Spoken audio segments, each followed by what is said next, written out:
Hey guys, good morning. তোমরা সবাই কেমন আছো? তো সকাল সকাল একটু মজা করলাম। তো গাইস, গুড মর্নিং। তো আজকে আমরা নতুন শিডিউল নিয়ে এসেছি।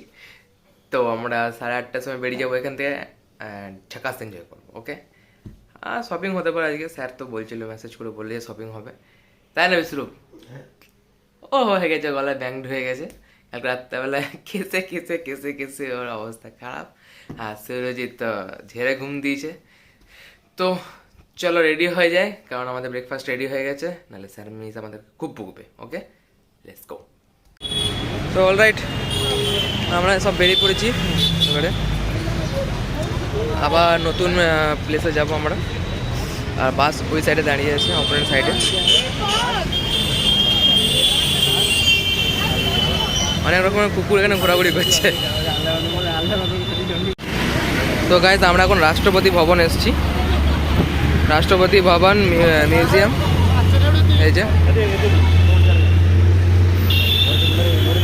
বিশাল বড় এরিয়া, বিশাল বড় এরিয়া। কিন্তু ভেতরে আমি ফুটেজ দেখাতে পারবো কিনা জানি না, কিন্তু বাট অনেক সুন্দর জায়গা, দেখে নাও। তো এখন আমরা মিউজিয়ামে ঢুকবো। অনেক বড় মিউজিয়াম এটা। আন্ডারগ্রাউন্ড আছে, দুটো আন্ডারগ্রাউন্ড আছে এর মধ্যে। চলো আমরা এন্ট্রি করবো। हुआ था हमारे देश के ऊपर ब्रिटिश अंग्रेजों का राज था, तो समय इस बग्गी का यूज किया जाता। तो ये जो आप बग्गी देख रहे हैं कवर्ड बग्गी है, लाइक जैसे रिक्शा टाइप से। तो समय की जो काफी बड़ी रॉयल फैमिली होती थी, उनकी लेडी से यूज क्या करती थी ज्यादातर। क्यों? क्योंकि भाई रानी तो कवर्ड ही आएगी। लेकिन जो वायसाई की बग्गी होती थी वो ओपन होती थी, और इस बग्गी से बड़ी बग्गी होती थी। बग्गी में कम से कम 2 ज्यादा से ज्यादा 6 घोड़े लगाए जाते हैं। और ये जो ब्रीड है, स्पेशली जो घोड़े बग्गी में यूज किए जाते हैं, ये सभी अरबी घोड़े होते हैं। लेकिन जो हमारे PBG है, पेडेंट बॉडीगार्ड, वो सभी हॉर्सेस इंडियंस होते हैं। तो बग्गी में कम से कम 2 ज्यादा से ज्यादा 6 घोड़े लगाए जाते हैं। बग्गी को 100 से प्लस हो चुका है, जो कि आज से पहले राजपथ में यूज की जाती थी। और जो बग्गी की सबसे बड़ी खासियत चीज है वो ये है कि जिस समय वहाँ पार्टीशन हुआ था, बंटवारा, तो देश कितने बने थे? 2। और राष्ट्रपति कितने थे? वो भी 2 थे भाई, एक वहाँ के और एक यहाँ के। लेकिन बग्गी कितनी थी? एक। तो भारत वाले टॉस में जीते थे, बग्गी हिंदुस्तान रह गई, पाकिस्तान नहीं गई। गोल्ड वाली बग्गी हमारे हिस्से में आई थी। ये कार एक कंटेनर जॉर्डन के किंग ने हमारे प्रधानमंत्री जी को गिफ्ट दी थी, श्री राजीव गांधी जी को। फिर राजीव गांधी जी द्वारा हमारे देश के राष्ट्रपति जी को गिफ्ट दी गई, श्री आर वेंकट रमन जी को। और जब तक ये कार राष्ट्रपति जी के पास नहीं थी, तब तक इसका कलर था सिल्वर ग्रे कलर का। जब ये राष्ट्रपति जी के पास आई, इसे पूरा मॉडिफाई किया गया और इसका कलर किया गया black colour. Okay, silver grey colour के। ओके, और ये टोटल बुलेट प्रूफ कार है। और ये सन 1990 से लेके सन 2012 तक यूज की जा चुकी है। और हमारे देश के 5 राष्ट्रपति को अपनी सर्विस दे चुके हैं, या आप कह सकते हैं 5 राष्ट्रपति इसको यूज कर चुके हैं। जो लास्ट प्रेसिडेंट थे जिन्होंने यूज करा वो थी प्रतिभा पाटिल जी। लेकिन प्रणब मुखर्जी का टाइम आते इस कार को रिप्लेस किया गया है। तो इस समय जो नई कार यूज की जाती है वो है लिमोजिन S600 गार्ड। तो सारी चीजें क्लियर हो चुकी है आपकी। देश आजाद हुआ तो बग्गी, उसके बाद ये मर्सिडीज, अब लिमोजिन। जब आगे लिमोजिन चेंज होगी तो कोई नई कार उनके पास आएगी और लिमोजिन की जगह यहीं कहीं बनाई जाएगी। लेकिन कई लोग पूछते हैं कि यार मर्सिडीज से पहले क्या था, तो समय वही था हमारा HM हिंदुस्तान मोटर्स, और वो है एम्बेसडर। वो तो आज भी रॉयल कार थी, क्लियर। और इससे पहले वो थी ना एक फिएट की पनमिनी, वो कारें यूज होती थी। ये राष्ट्रपति जी की सबसे पहली रॉयल कार थी, और उस समय का मर्सिडीज का सबसे टॉप मॉडल भी यही था। चलिए, आप एक चीज बताएंगे, इस समय जो हमारे देश की कैपिटल है वो क्या है? दिल्ली। और इससे पहले क्या थी? कलकत्ता। क्लियर, आपके वहीं पे थी। तो 1911 में काफी बड़ा रोल अनाउंसमेंट होता है, एक साइफरमान जारी किया गया। उस समय जो ब्रिटिश के किंग थे वो थे किंग जॉर्ज V, जॉर्ज पंचम, जॉर्ज V। और जो उनकी वाइफ थी वो थी क्वीन मेरी। ये लोग इंग्लैंड से इंडिया में आए थे, दिल्ली के अंदर आए, दिल्ली दबा का आयोजन करा और एक साइफरमान जारी करा कि अब ब्रिटिश गवर्नमेंट अपनी कैपिटल कलकत्ता से दिल्ली में शिफ्ट करना चाहते हैं। तो भाई राजधानी तो दिल्ली चूज कर ली, लेकिन दिल्ली में बड़ी जगह कौन सी थी? वो थी रायसीना हिल। इस समय आप लोग जहाँ पे खड़े हैं पूरा रायसीना हिल का एरिया है। मेरे पीछे बैक साइड में जो कंस्ट्रक्शन का काम देख रहे हैं, जो समय का जिस समय राष्ट्रपति में बनाया गया था। और एक और चीज मैं आपको क्लियर करवा देता हूँ कि राष्ट्रपति इसका नाम तब रखा गया जब हमारा देश आजाद हो चुका है। उससे पहले इसका नाम था गवर्नमेंट हाउस, क्योंकि यहाँ पे सभी ब्रिटिशर्स थे, उन्हें अपनी गवर्नमेंट चलानी थी। तो इसी वजह से इस बिल्डिंग का नाम रखा गया था गवर्नमेंट हाउस, जिसे बाद में वायस हाउस के नाम से जाना गया, क्योंकि इसमें वायसा बैठने लगे। लेकिन आज़ादी के बाद इसका नाम राष्ट्रपति ने प्रेसिडेंट हाउस ही रखा गया है। ओके, तो अब ये जो 6 स्टैचूज है मैं आपको इनके बारे में बताता हूँ। ये सर एडमिन ये सर हॉवर्ड बेकर, ये वो दो मैन ब्रिटिश आर्किटेक्ट है जिनके द्वारा इस पूरी बिल्डिंग की नींव रखी गई, या आप कह सकते हैं सारे स्ट्रक्चर सारे डायग्राम इन दोनों ने तैयार किया था। उस समय दिल्ली का दूसरा नाम भी था लुटेन दिल्ली, क्योंकि आधे से ज़्यादा दिल्ली इन्हीं के द्वारा बसाई गई थी, जैसे कि आपका कृषि भवन, उद्योग भवन, north Avenue, south Avenue, north block, south block हमारा पार्लियामेंट, या जो भी नई दिल्ली वाला एरिया लगता है वो सारे एरिया इन्होंने डिज़ाइन किया था। लुटेन ने मोस्टली राष्ट्रपति डिज़ाइन किया था, हॉवर्ड बेकर ने north block south block design किए थे। ये सरदार शोभा सिंह, ये जो आप सामने फोरकोर्ट का एरिया देख रहे हैं जहाँ पे दो छोटी छोटे बेटे खड़े हैं, यहाँ पे गार्ड ऑफ ऑनर की उपाधि दी जाती है, और ये सारा एरिया इनके द्वारा डिजाइन किया गया था। ये सरदार तेजा सिंह, ये इस पूरी बिल्डिंग के ग्रुप चीफ इंजीनियर थे। ओके, और हमारे देश में एक डिपार्टमेंट है ना CPWD, उसके सबसे पहले चीफ इंजीनियर भी यही थे। ये सर हारून अल रशीद, जो कि सिंध प्रांत से रिलेटेड था, सिंध अभी करंट में पाकिस्तान में। आप देखिए जब भी कोई घर कोई बिल्डिंग बनती है तो वो कैसी बनती है, ईंट, सीमेंट, रोड़ी, बदरपुर, ये जो भी जितना भी सारा मटेरियल था वो इनके द्वारा प्रोवाइड करवाया गया था। ये इस बिल्डिंग के मेन कॉन्ट्रैक्टर ठेकेदार थे। ये सर नवाब अली जी, नवाब अली जी के साथ क्या था कि इनकी एक्चुअल पिक्चर नहीं थी हमारे पास, तो इसी वजह से फिर सिंपल रखा गया है। तो नाम कैसा, नवाब अली, जो कि मुगल शैली से इंस्पायर्ड थे। तो आप देख रहे हैं बैक साइड का अमृत उद्यान, पहले मुगल गार्डन था इसका नाम, तो ये सारा एरिया इन्होंने डिजाइन किया था। तो 6 के 6 स्टैचूज क्लियर हो चुके आपके। अब आप बिल्डिंग देखिए, आपको बिल्डिंग कैसी दिखाई दे रही है, बिल्डिंग की शेप में किस तरीके से लोगों को आज़ादी की तरफ लेकर के गए थे और देश को आज़ाद करवाने में अहम भूमिका निभाई थी। ये इंस्पायर्ड 11 मूर्ति से, लेकिन इसके अंदर 11 नहीं, केवल 9 ही मूर्तियाँ हैं। 11 मूर्तियाँ ना ढोलक वाले रोड पे दिल्ली में एक जगह, और पहले 500 का नोट याद है पुराने वाला, उसके बैक साइड में भी 11 ही मूर्ति थी, वहाँ पे 11, यहाँ पे 9, यहाँ स्पेस दांडी मूवमेंट का है? नहीं, ये फ्रीडम मूवमेंट है। अच्छा। यहाँ से स्टार्ट हो जाएगी। नहीं, दांडी मार्च का नहीं, ये सारी फ्रीडम मूवमेंट है हमारी, यानी कि जिस समय हमारा देश आज़ादी की तरफ बढ़ रहा था तो देश में उस समय जो भी घटनाएं घटी थी वो आपको दिखाई जाएगी। ये घटना तो आपको मालूम है, पार्टीशन ऑफ बंगाल, बंगाल विभाजन आपको दिखाएगा, 1905 की घटना आप यहाँ पे देख सकते हैं। और ये है रविन्द्रनाथ टैगोर जी, कोई टैगोर बोलते हैं, कोई ठाकुर, ये स्वदेशी अपनाओ मूवमेंट, जिस समय विदेशी चीजों का बहिष्कार किया गया, भारत द्वारा बनाई गई चीजों का अपनाने का ऐलान किया गया था। इस मूवमेंट का सभी भारतों ने कितना श्रद्धा से साथ किया था। ये 13 अप्रैल 1919 की घटना जलियांवाला बाग आपको यहाँ पे दिखाई गई है। जलियांवाला बाग कैसे हजारों लोगों की हत्या कर दी गई थी, अंदर गोले चलाकर हमेशा पंजाब में। ये वो है आपके सामने non corporation movement, non corporation movement दिखाया गया है।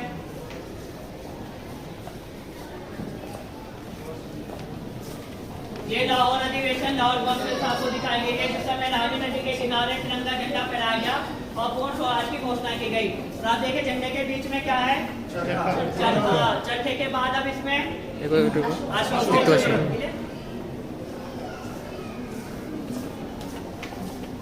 ये आपके सामने दांडी मार्च, दांडी यात्रा आपको दिखाई गई है, कैसे गांधी जी ने नमक कानून का बहिष्कार किया था, ये नमक कानून को तोड़ा था। और यही तो उन्होंने सविनय के आंदोलन की शुरुआत भी की थी, सिविल डिसोबीडियंस के, उनके साथ में श्रीमती सरोजिनी नायडू जी।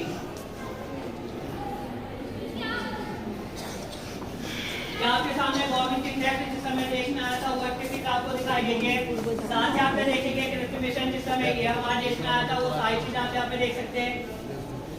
और अभी आपके सामने चेंज ऑफ पावर का प्रत्यारोपण, यानी कि जिस समय ब्रिटिश गवर्नमेंट हमारे देश आजाद करने वाली थी तो उससे पहले उन्होंने एक मीटिंग बिठाई थी, और जिस मीटिंग के अंदर कुछ चुनिंदा भारतीयों को ही बुलाया गया था।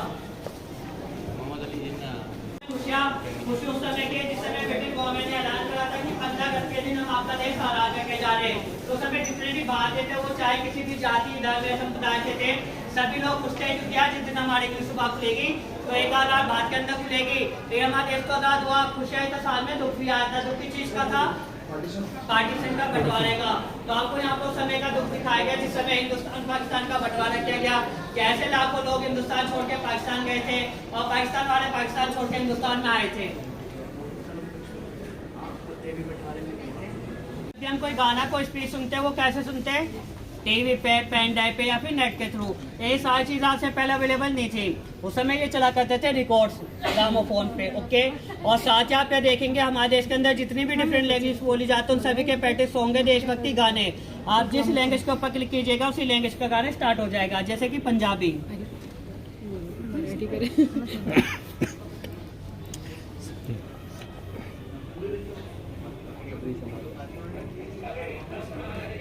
क्लियर। और ये रियल वॉइस है जो कि उस समय रिकॉर्ड्स पे आती थी, असमी, नेपाली, तमिल, तेलुगु, मलयालम, कन्नड़, हर एक भाषा का गाना आप यहाँ पे सुन सकते हैं। एक मूवी आई थी ना अजय देवगन की, the legend of Bhagat Singh, इसमें था ये गाना। বাংলাতে হবে বাংলাতে দেখি তো বাংলা গান মরিস না। एकला चालू।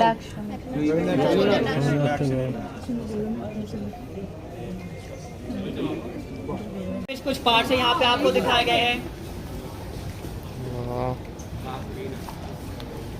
आप देखेंगे भारत का संविधान, उसका हिंदी वर्जन आपको एक ग्रुप फोटो यहाँ पे, हाँ एक ग्रुप फोटो खींच दीजिए यहाँ पे। तो उसी के ब्याह पे कमेटी बैठी थी जिसका नाम था ड्राफ्टिंग कमेटी, संवैधानिक सभा, प्रारूप समिति। इस समिति में आप देखेंगे आजाद भारत के सबसे पहले प्रधानमंत्री पंडित जवाहरलाल नेहरू जी, सबसे पहले राष्ट्रपति डॉक्टर राजेंद्र प्रसाद जी, ये जो है ये कौन है, भीमराव अम्बेडकर, जिनके बारे में बताया नहीं जाता क्योंकि वो इस कमेटी के चीफ था। संविधान बनाने में सबसे अहम भूमिका इन्हीं की थी। और ये हमारे देश के सबसे पहले क्या थे, मिनिस्टर, जो अभी पढ़ाई करते ना, उसके सबसे पहले मंत्री यही थे।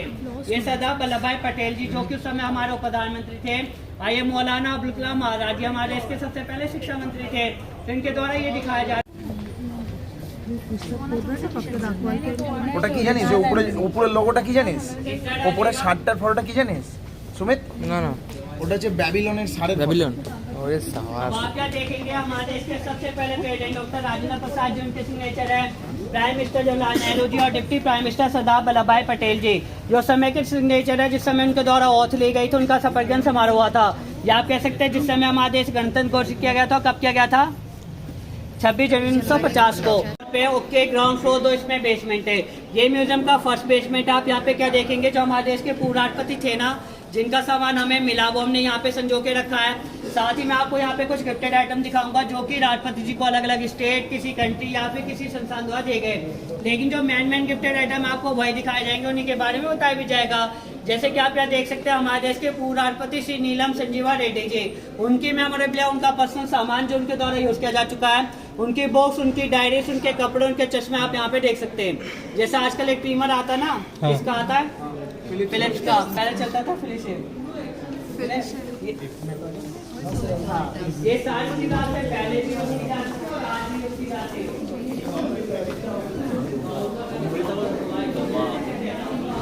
वाओ, ग्रेट यार। ये सारी चीजें हाँ, उनका रेडियो ट्रांजिस्टर, पहले टीवी वगैरह तो थे नहीं, किसी के पास रेडियो चलते थे। ये उनकी वो है, ये सील्ड है ना, गिफ्ट दिया गया मोमेंट तो है। यानी कि जो हमारे एमपीज है ना, लोकसभा राज्यसभा के, वो आपको यहाँ पे दिखाए गए। आपके सामने ऊपर है राज्यसभा, नीचे लोकसभा। ये राज्यसभा के एमपीज है, नीचे लोकसभा के। राज्यसभा कितनी है, 245 और लोकसभा 543। अब ये बढ़ जाएंगे जब से, हाँ 545 से 555 में जो सबसे टॉप रैंक होते जनरल, नेवी में एडमिरल और एयरफोर्स में चीफ मार्शल। ये वो टाइटल्स, वो बैचेस होते हैं जो कि उनके शोल्डर्स पे लगाए जाते हैं, जिनके द्वारा हमें उनकी रैंक्स की जानकारी प्राप्त होती है। तो आर्मी में सबसे टॉप है जनरल, नेवी में एडमिरल और एयरफोर्स में चीफ मार्शल। कोई फोटो लेना चाहे फोटो ले सकते हैं।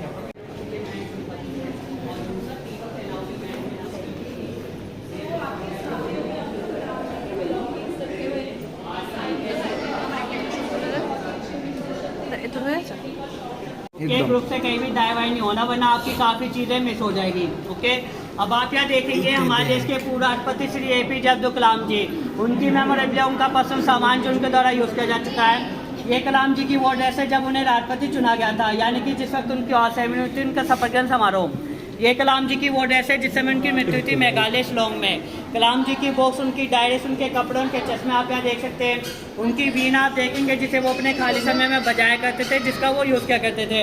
और इस सारे सामान के अंदर जो देखने लायक चीज़ है वो ये है, जो आर्टिस्ट है, जो कलाकार है, आप उनकी कला को देखेगा कि नीचे क्या बनाया गया, आपकी समझ में आ रहा है?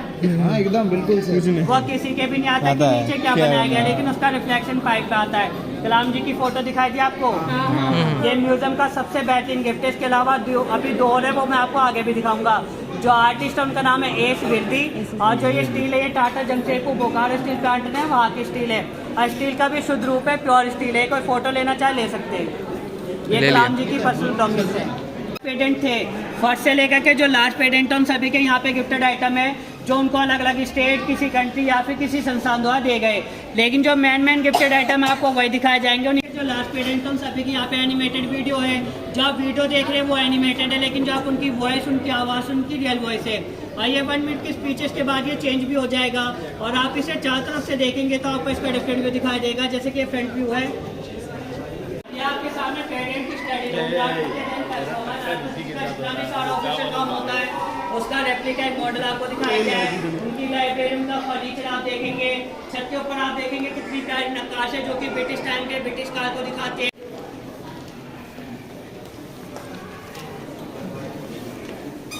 इस साइड ये आप अब आप यहाँ देखेंगे आइवरी, एलिफेंट, टस्क, हाथी दांत से बनाए गए गिफ्टेड आइटम आप यहाँ पे देख सकते हैं जो हमारे राष्ट्रपति जी को गिफ्ट दिए गए। लेकिन एक चीज़ मैं आपको क्लियर करवा देता हूँ कि हमारे देश में हाथी दांत बैन हो चुका है 1990 से। यानी कि आप ये जितना भी गिफ्टेड आइटम देख रहे हैं ना, स्पेशली हाथी दांत का, ये सभी 1990 से पहले का है। जैसे कि आप वहाँ पे हाथी दांत की चेयर देख सकते हैं, शतरंज। हमारे सारे सामान के अंदर जो देखने लायक चीज़ है वो ये है। ये कीज देख रहे आप, चाबियाँ, मेटल की। इसका काफ़ी प्यारा कंसेप्ट होता है, रीज़न होता है। रीज़न क्या होता है, जब भी कोई हेड ऑफ स्टेट दूसरे हेड ऑफ स्टेट से मिलते हैं तो एक दूसरे को चाबी देते हैं। चाबी देने से क्या होता है कि आपके लिए हमारे दिल और देश के द्वार हमेशा खुले हुए हैं। यानी ये चाबियाँ दोस्ती की निशानी होते हैं, दोस्ती के तौर पे दी जाती है। लेकिन आजकल तो व्हाट्सएप ईमेल से काम हो जाता है, ठीक है। पहले चाबियाँ दी जाती थी और मोस्टली कई अफ्रीकन कंट्रीज में आज भी दी जाती है। और ये वैसे भी इंडियन कल्चर है, पहले बहुएं शादी होती थी ना, नई बहू आती थी तो सास चाबियाँ देती थी, वही है इंडियन कल्चर से। ये आप यहाँ पे देख सकते हैं। आप यहाँ पे कुछ कोरियन, कुछ जैपनीज डॉल का कलेक्शन देखेंगे। साथ ही जो मैन गिफ्टेड आइटम है आपको वो दिखाए जाएंगे, उन्हीं के बारे में बताया भी जाएगा।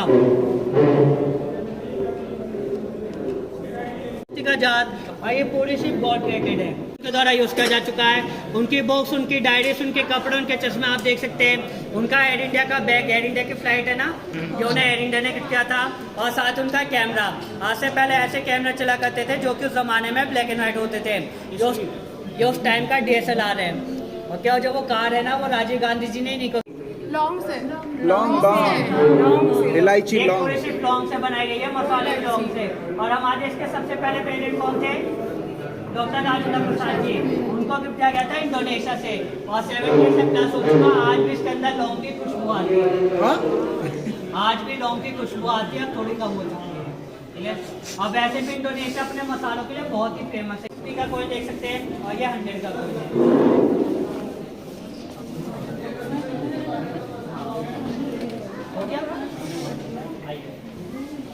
बच्चों को दिए जाते हैं उनके साथ ही खाने के लिए। जैसे किसी बच्चे ने किसी की जान बचाई, उनकी बुक्स, उनकी डायरी, उनके कपड़े, उनके चश्मे आप यहाँ पे देख सकते हैं। उनके पाइप, उनका कोट,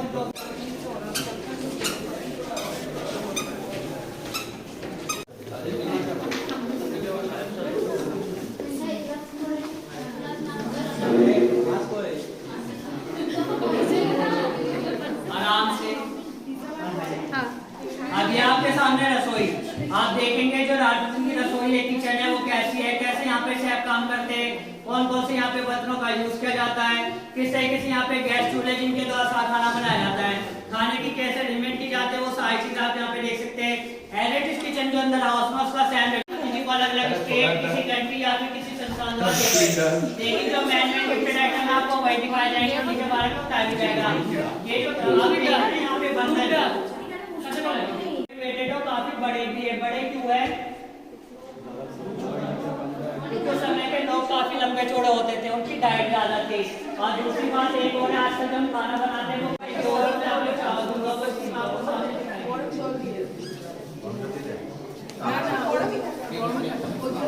ये जरदोजी के कारपेट है। कारपेट भी 100 साल से ज्यादा पुराने, जो पहले ब्रिटिश टाइम पे यूज होते थे।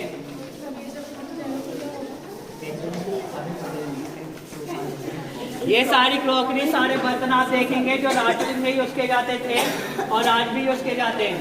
ये सभी चांदी के बर्तन है, चांदी आप यहाँ पे देख सकते हैं।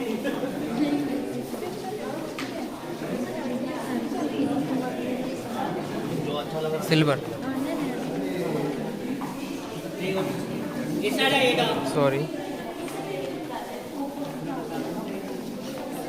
जो बर्तनों के अंदर है मेन चीज वो आप ध्यान से देखेगा। जिनका इंडिपेंडेंस, आफ्टर इंडिपेंडेंस, ये ब्रिटिशर्स किस टाइम पे और ये भारतीयों किस टाइम पे, इस समय सभी बर्तनों पे शौक दिखाई देगा। बट ये नीचे में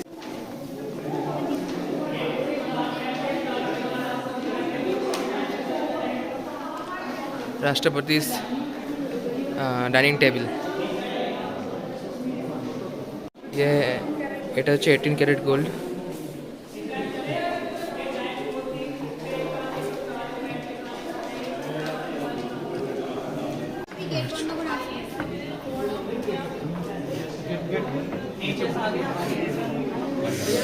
আমাকে দিতে দিলে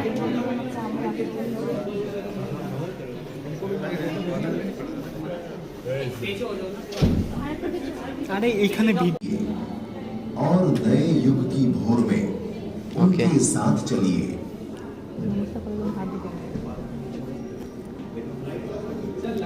এখন আমরা যাচ্ছি গান্ধীজির সাথে হাঁটতে হাঁটতে। এই কার পাশে দাঁড়িয়ে আছে? মিডিলে মিডিলে আমরা কোনায় আছি। এবার আমরা গান্ধীজির সাথে হাঁটবো। ওকে আস্তে আস্তে করে হাঁটো হাঁটো না এখন এখন নয় লেটস গো।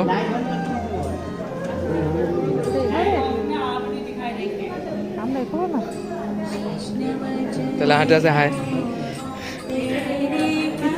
পিছে রে, এই আগে চলে যাচ্ছিস যে, গান্ধীজির আগে চলে যাচ্ছিস যে।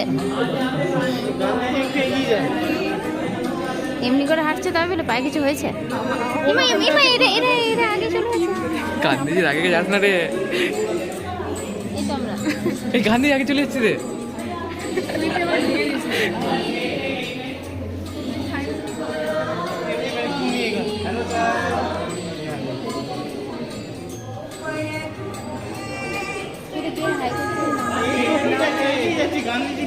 গান্ধীজি পেছনে চলে গেছে। এই আগে পেছন।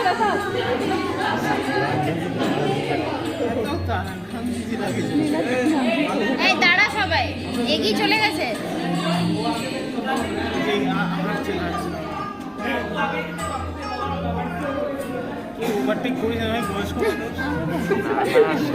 চুপ চুপ চুপ চুপ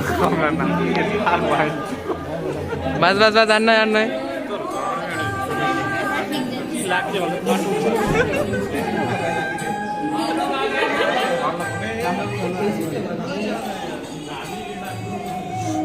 ও নীলাঞ্জন দেখ, ওই দেখ আমি রাইট সাইডে ফোনটা নিয়ে আছি।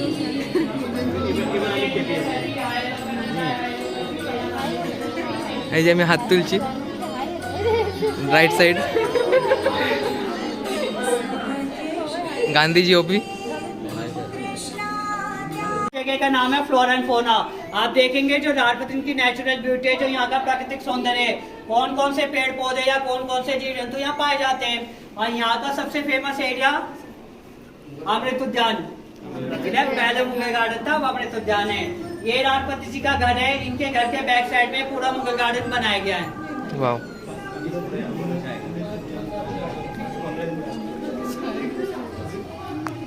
सेल्फी तुलना से यहाँ के पेड़ पौधे 3000 से ज्यादा यहाँ पे मोर है। दाঁড়া দাঁড়া দাঁড়া এই করে করে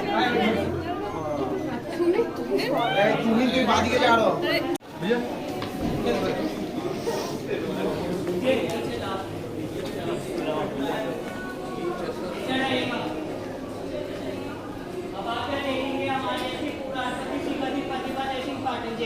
उनकी मेमोरेबल है, उनका पसंद सामान जो उनके द्वारा यूज किया जा चुका है, उनकी बहुत उनकी डायरीज, उनके कपड़े, उनके चश्मे आप यहाँ पे देख सकते हैं।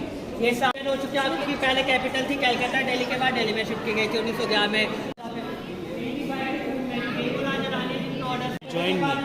में शिफ्ट किया गया और राजपूत के पास सीधा यहाँ पे थैंक यू सो मच। मेरा टाइम भी आइएगा, मंडे म्यूजियम क्लोज होता, कभी भी आ जाइए। ओके ओके ओके, हम लोग तो पूरा वेस्ट बंगाल से आए हैं, ठीक है। कि कभी मैं भी आऊँगा बंगाल घूमने। एकदम एकदम, thank you so much. Thank you so much.